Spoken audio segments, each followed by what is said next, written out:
शुरू करूं? बिस्मिल्लाहिर्रहमानिर्रहीम। आज मेरी बहनें डॉक्टर उज़्मा और नौरीन नियाज़ी को अंदर मुलाकात के लिए नहीं जाने दिया।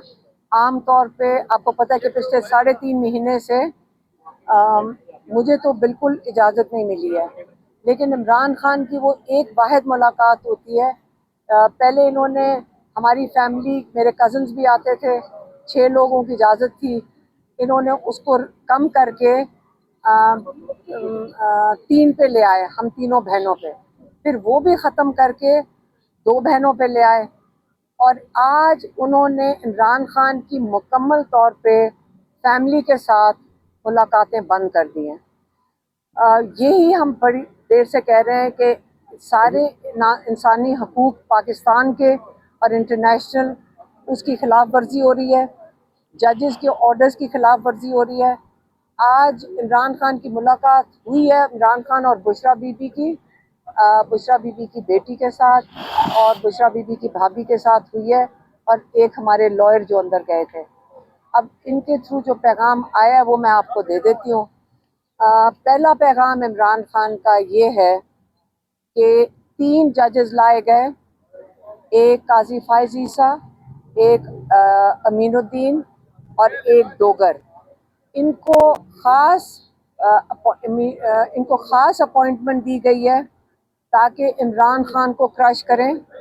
इन्होंने इन जजेस के हाथों सबसे पहले पार्टी ख़त्म की, इनकी पार्टी के सिंबल लिया, इनकी पार्टी को बिल्कुल क्रश करने की कोशिश की। फिर दूसरे जो जज हैं, इन जजेस के हाथों इन्होंने जो सीटें हैं, रिजर्व सीट्स, ये इनसे छीन ली।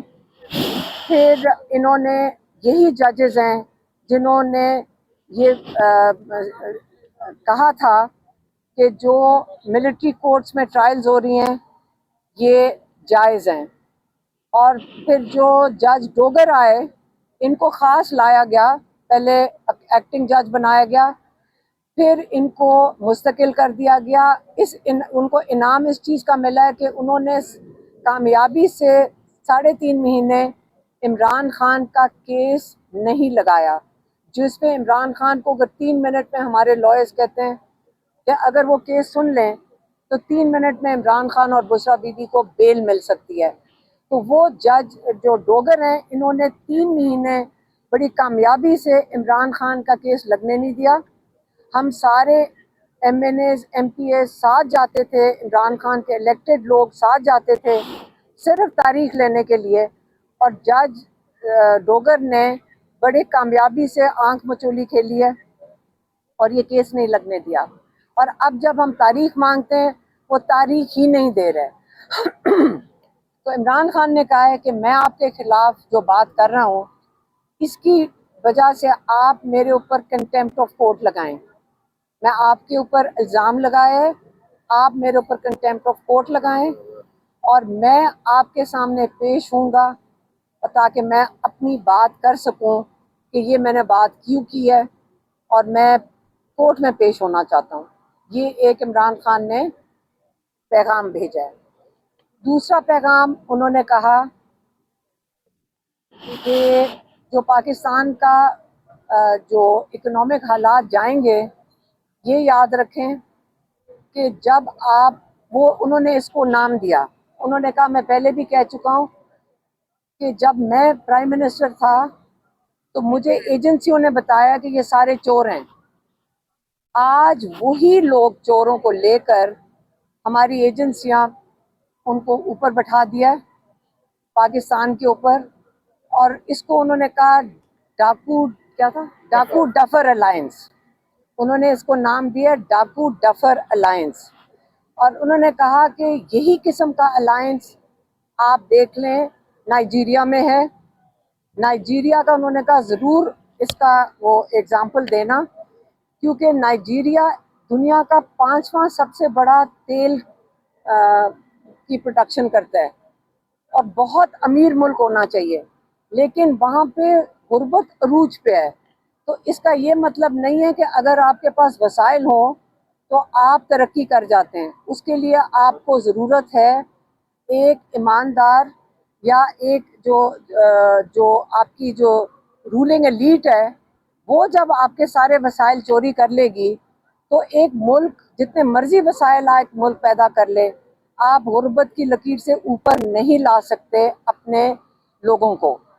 तो ये उन्होंने दूसरा पॉइंट बताया कि इस वक्त जो ये अलायंस बना हुआ है, ये पाकिस्तान की मईशत को तबाह कर रहा है और करता जाएगा।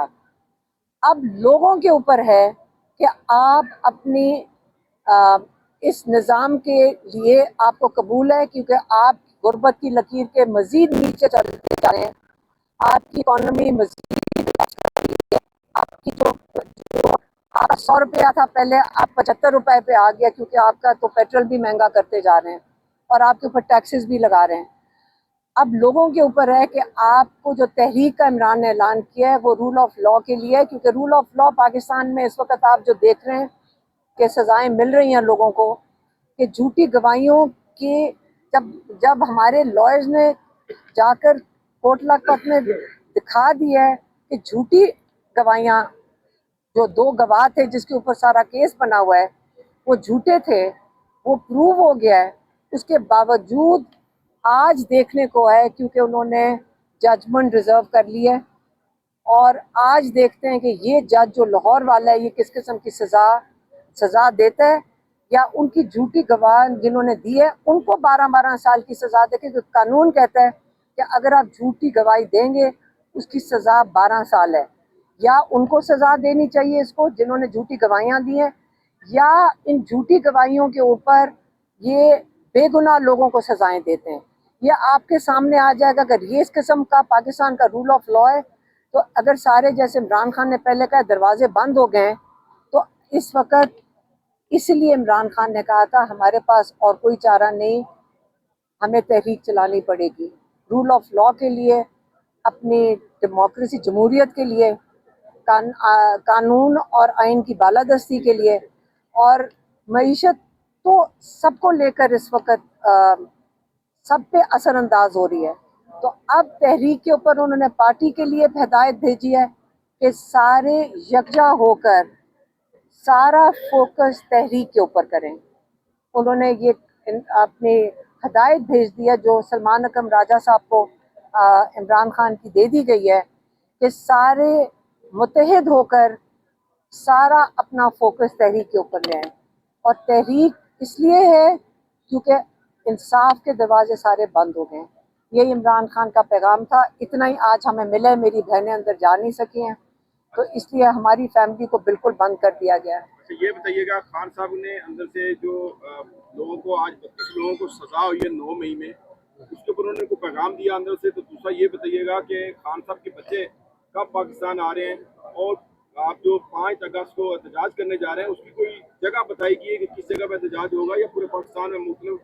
पता नहीं, वो पार्टी बताएगी कि तहरीक तो पार्टी ने चलानी है। और इंशाल्लाह बच्चे बिल्कुल इमरान खान के बेटे सलमान और कासिम पाकिस्तान आ रहे हैं। इंशाल्लाह वो आएंगे। वो अपने वालिद से मिलना चाहते हैं। उनके पास नाइक ऑफ है, उनको वीज़े की ज़रूरत नहीं है, और जो उनको धमकियाँ दी गई हैं उनसे कोई नहीं घबरा रहा। मैडम, आज आप तीनों बहनों की मुलाकात नहीं कराएगी। कहा यह जा रहा है कि सेनेट इलेक्शन के बायस जो आज आपकी मुलाकात नहीं कराई जा रही। तो सेनेट इलेक्शन तो अली अमीन साहब की सरपरस्ती में हुआ है केपी में, तो क्या अली अमीन ही वजह है आपकी मुलाकात नाम कराने में? मुझे नहीं, हमें नहीं पता क्या वजह है, किस वजह से नहीं कराई गई। सिर्फ हमें ये पता है कि फैमिली को आहिस्ता आहिस्ता इमरान खान को मुकम्मल तौर पे मुकम्मल आइसोलेशन में कर दिया गया है। मुकम्मल। इस वक्त इमरान खान के ऊपर जो जो जो ये जो झूठ बोलता है, ये क्या नाम है, ये जो अंजुम सुपरिटेंडेंट, ये झूठा इंसान है। इसने झूठी जाके वो इतना बड़ा पर्चा निकाला है। आप कभी 2 साल में आपने सुना है कि इमरान खान ने कोई शिकायत की हो नाजायज़ किस्म की? आप जेलों में, कई यहाँ से सहाफ़ी हैं जो जेलों में जाकर इमरान खान से उनसे डायरेक्ट स्टेटमेंट सुन चुके हैं। बल्कि इमरान का कोई बदतमीजी करता था पुलिस वाला, और अगर हम कुछ कहते तो कहते इन बेचारों को कुछ मत कहो, ये तक कहते हैं, और आप लोगों को भी पता है। तो इमरान खान जब कभी किसी के ऊपर ना झूठा इल्ज़ाम लगाते हैं, लेकिन वो उन्होंने नाम लेके पिछली दफ़ा कहा था कि ये सुपरिटेंडेंट अंजुम और जो अंदर कर्नल बैठा है, इन्होंने मिलकर जो मेरे साथ जुल्म कर रहे हैं, किताबें अभी तक नहीं उनको दी गई। एक सेल में आप 22 घंटे बंद हो और आपको किताबें ना दी जाएं, तो ये जुल्म, इससे ज़्यादा और क्या जुल्म हो सकता है। अच्छा, दूसरा ये बताइएगा कि आपने कहा कि उनको आइसोलेट कर दिया गया है, प्रेस रिलीज जारी की गई अडयाला जेल की तरफ से, उन्होंने कहा कि तमाम सहूलियात जो है वो खान साहब को दी गई हैं, इसमें कितनी सदाकत है? अभी जो उनसे मुलाकात आप करके आई हैं। झूठ बोल रहा है। एक दफ़ा एक वहाँ कोई डॉक्टर अंदर गया था, उसने कहा था, उसने बाहर आके किसी को बताया, जहाँ जिसने हमें ये बात बताई कि वहाँ पे इतना हब्स होता है उस कमरे में कि आप 10 मिनट नहीं खड़े हो सकते। इमरान खान के कमरे में इतना हब्स होता है। ये वहाँ पे किसी ने आके बाहर बताया कि वो कैसे बर्दाश्त करता है जितना हब्स उस कमरे में है। तो इमरान खान बर्दाश्त कर रहे हैं और ये झूठ बोल रहा है अंजुम। मैडम ये बताइएगा, ज़हीर अब्बास साहब ने आपको ब्रीफ किया है, जो सेनेट इलेक्शन हुए हैं केपी में, उस पर खान साहब ने कोई बात की है? क्योंकि जो लिस्ट गई है, फाइनल लिस्ट जो कैंडिडेट्स की गई है, उस पर पार्टी के अंदर से बहुत सारा रिएक्शन आया है और कुछ कैंडिडेट्स अब उसके खिलाफ भी खड़े हुए हैं। देखें, मैं एक चीज़ आपको बताती हूँ। इमरान खान आइसोलेशन में 1 महीने से, तो आप इमरान खान से कैसे उम्मीद रखते हैं कि उनको पता हो कि बाहर क्या हो रहा है? आप फिर समझ लें, जब मैं आइसोलेशन कहती हूँ, उसका मतलब कोई इंसान उनके साथ बातचीत नहीं कर सकता है, बिल्कुल बंद, अखबार बंद, टीवी बंद। जब इमरान खान के पास कोई इंफॉर्मेशन है ही नहीं, तो 1 महीने में जब कोई इंफॉर्मेशन जाएगी नहीं, तो आप एक बाहर बैठे हुए, आप, मैंने किसी को कहा आप 2 दिन के लिए ज़रा कमरे में बंद करके बाहर निकल के, आपको समझ ही नहीं आएगी बाहर क्या हो रहा है। तो इसलिए इमरान खान, मेरे ख्याल में पार्टी खुद मुतहद रहे और तहरीक के ऊपर फोकस करे, जो इमरान खान का पैगाम है। बैरिस्टर साहब मिले खान साहब से, उनको जो लिस्ट फराहम की गई है उस पर खान देखिए, साहब ने हम इस पे, देखें, मुझे किसी ने कहा जी आप इस पे कमेंट क्यों नहीं कर रहे। मैंने कहा मेरे भाई ने बड़ी समझदारी से मेरी बहनों को कुछ नहीं कहा पिछली मुलाकात में, क्योंकि वो अपनी फैमिली को प्रोटेक्ट कर रहे होंगे कि तुम्हारे मुंह से कोई ना बात निकले। उन्होंने एक किस्म का मना कर दिया। उनको ये समझ आ रही थी कि हर दफ़ा होगा, आपको पता है इलेक्शन होते हैं, तो जज्बात तो लोगों के होंगे, तो इसलिए उन्होंने कहा कि इस पे कोई कमेंट नहीं करेंगे। इसका मतलब ये है कि वो जो लिस्ट है उन्होंने डिस्कस, हमारे साथ डिस्कस नहीं किया। मेरी बहन कह रही है, मेरी बहन कह रही है हमारे से उन्होंने हमारे डिस्कस, पिछली दफा हमारे से कोई डिस्कस नहीं किया इसके। मैं कहा जी बैरिस्टर सैफ को हमने बता दिया, वो प्रेस कॉन्फ्रेंस करेंगे। राजा साहब, सलमान साहब, आप सेक्रेटरी जनरल है पार्टी के, ज़हीर अब्बास साहब ने आपको मेरी अलहदा कोई बात नहीं हुई उनसे। ये जो लोग आपके आज उनको सजा दी गई है, क्या पार्टी इस पे क्या मौक़िफ़ देगी, जरा उसके बारे में बताइए। देखिए जी, जो गवाही थी, जो शहादत थी, वो पूरी कौम के सामने है। एक पुलिस का मुलाजिम कहता है मैं किसी तरह जमान पार्क दाखिल हो गया, सोफे के पीछे छुप गया, वहाँ मैंने सुना कि साजिश बुनी जा रही है। एक और मुलाजिम कहता है मैंने खान साहब को चक्री में चाय पीते देखा तो मैं मेज़ के नीचे घुस गया, मैंने वहाँ सुना। तो ये अगर गवाही है, ये अगर शहादत है, तो पूरी दुनिया तमस्खुर उड़ाएगी। अगर इस बुनियाद पर आप leader of the opposition Punjab assembly में आप हमारे MNA अहमद चट्ठा साहब को, हमारे secretary general central Punjab Bilal Ejaz को और दीगर हमारे जो माहिदीन हैं, अकाबरीन हैं, उनको इस बुनियाद पर अगर आप सज़ा देंगे तो ये कोई सज़ा नहीं मानेगा। तो ये एक इंतहाई अफसोसनाक मौका है। हम अपील में ज़रूर जाएंगे, जो अदालतें हमें मुयस्सर हैं उन्हीं अदालतों के सामने हम जाएंगे, हम और तो नहीं कहीं जा सकते। हमारी अपील कब लगती है, कब सुनवाई होती है, मैं कुछ नहीं कह सकता, लेकिन जो खान साहब ने बात की है उस पर हम अमल करेंगे। हम तकाजा करेंगे, भरपूर तकाजा करेंगे कि हमारे मुकदमात को सुना जाए। जो हमने तौहीन अदालत की मुतअद्दिद दरख्वास्तें दी हुई हैं अप्रैल से, जो खान साहब से मुलाकात नहीं होने दी जा रही, जो 25 मार्च का इस्लामाबाद हाई कोर्ट का फुल बेंच का फैसला था, उस फैसले की मुसलसल तौहीन हो रही है और इस्लामाबाद हाई कोर्ट अपनी इस तौहीन के हवाले से कुछ नहीं कर रहा। तो हम ये मामला फिर उठाएंगे, हम सुप्रीम कोर्ट भी जाएंगे और हम इस मामले को दबने नहीं देंगे। इमरान खान को आप आइसोलेशन में नहीं रख सकते। जुनैद एजाज की कॉल दी है, वो कोई जगह डिसाइड की गई है? देखिए, आपके सामने बात आ जाएगी बहुत जल्द। अच्छा सर, जुनैद अख्तर की जानिब से कहा गया है कि जो सियासी कमेटी थी सेनेट के इंतखाबात के हवाले से, उसमें से 13 मेंबर में से 11 मेंबर ने ये फैसला किया था कि इलेक्शन लड़ना है, और इमरान खान ने जो फैसला था वो सियासी कमेटी के ऊपर छोड़ा था। तो ये कहाँ पे फैसले होते हैं पाकिस्तान तहरीक इंसाफ के? क्योंकि एक हर जानिब से एक गिरोह उठ जाता है और वो ये तहफ़्फ़ुज़ात का इज़हार करते हैं। देखें, ये हम पार्टी के अंदरूनी मामलात हैं। खान साहब ने सख्ती से कहा है कि इनके ऊपर बाहर तबसरा नहीं करना। हम जो भी मामला है पार्टी के अंदर तय करेंगे। ये बिल्कुल है कि दो आरा थी, एक राय ने फौकियत हासिल की, दूसरी राय अपनी जगह मौजूद है। शुक्रिया।